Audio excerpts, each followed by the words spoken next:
Yo, what's up everybody? Today we're not just talking about Michael Jackson, the king of pop. We're talking about Michael Jackson, the mogul, the business genius, the music publishing boss that literally owns some of the most iconic songs in history.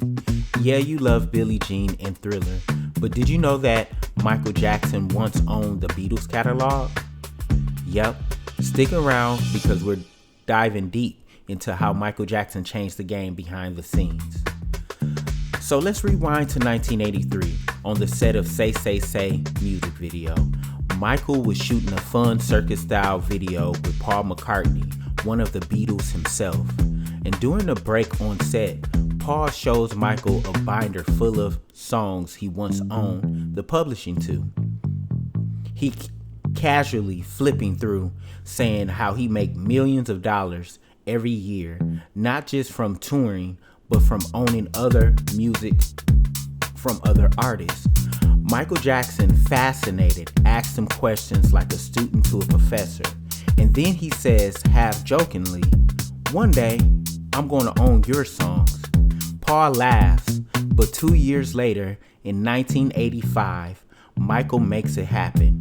He buys ATV Music Publishing for $47.5 million, which includes over 250 Beatles songs like Hey Jude, Let It Be, Come Together, and a plethora of songs.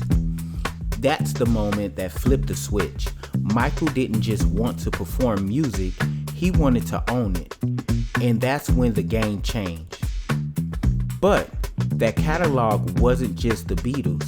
It included Little Richard, some of early Rolling Stones, Bob Dylan, and the Everly Brothers. Now, fast forward to 1995, where Michael does a power move. He partners with Sony and forms Sony/ATV Music Publishing, becoming a co-owner of the biggest music catalog in the world. And after that merger, his reach exploded.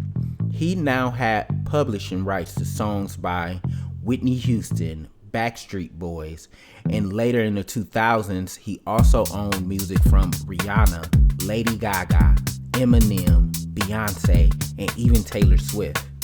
Michael Jackson wasn't just at the top of the charts, he was behind the scenes collecting checks from almost everyone else on the charts too. But every empire has its conflict, and by the early 2000s, things turned sour between Michael Jackson and Sony, especially with the executive Tommy Mottola. Michael accused Sony of sabotaging his album Invincible, being racist, and trying to take over his share of Sony/ATV catalog. He went public with it, called them out in the press conferences, and said things like, "Sony is trying to sabotage me. They're evil." He believed they wanted him to fail so they can force him to sell. But here's the twist. He didn't fold. Even after Sony cut ties with him, he kept his 50% of all of the artist's music publishing. Michael stood his ground. He protected his stake in the most valuable catalog in the music industry at the time. And on top of that, Michael owned the rights to his songs through his company, Mijac Music. That includes Thriller, Billie Jean, Man in the Mirror, Smooth Criminal, and Don't Stop Till You Get Enough. Mijac also owned rights to songs by Ray Charles, Sly and the Family Stone, Curtis Mayfield.